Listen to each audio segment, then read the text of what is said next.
Hi, my name is Elizabeth, and I'll be giving a brief summary of Chapter 7 and a small critique. So to start, Chapter 7 was a review of features in later Greco-Roman biographies. He specifically uses Tacitus' Agricola, Plutarch's Cato Minor, Lucian's Demonics, Suetonius' Lives of the Caesars, Philostratus Apollonius of Tyana. I probably said half of those names incorrectly. And what he does is he analyzes the external features and internal features of all of these biographies to find their commonalities.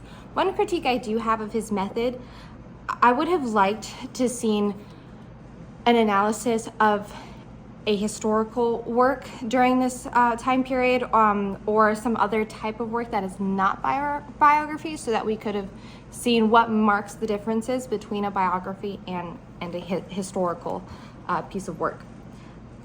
As he reviews the external features, he notes some similarities between all of them.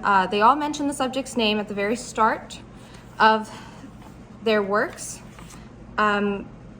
All of their titles are centered around the subject's name.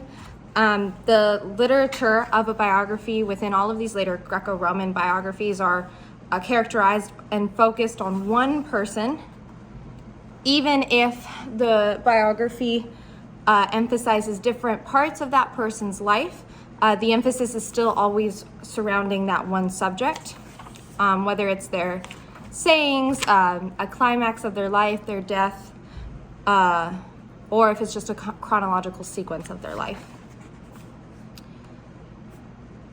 Most of them are in prose narrative, but he does say that there are other modes of rhetoric that can be used throughout the biographies.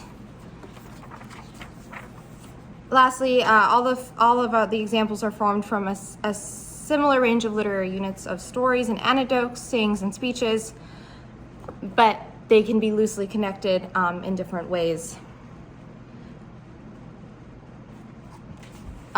The conclusion about the external features is that the methods are very similar, and that they always focus around the subject and either their sayings, philosophies, deeds, etc.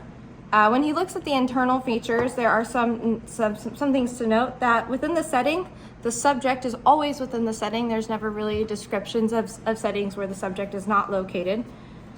The topics the author gets to choose, and this is all part of author's purpose and perspective, but usually they're selected from a similar variety of topics, such as ancestry, birth, deeds, virtues, or death.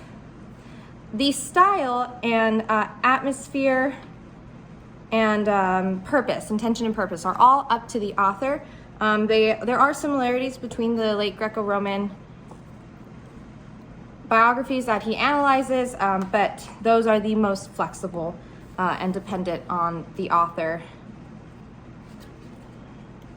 To conclude, again, the major determining feature of the subject is the subject, and all works concentrate on one individual. And so even though there are differences of style, using prose, going in chronological order or not, basing their biographies topically, the style, the intention, the purpose, all of those can differ, but the main point is that it always reflects on one subject. Again, I would have liked to seen an analysis of something that is not a biography to see what were the major differences, and as he goes into analyzing the Gospels, the Synoptic Gospels, and how they are similar to Greco-Roman biographies, why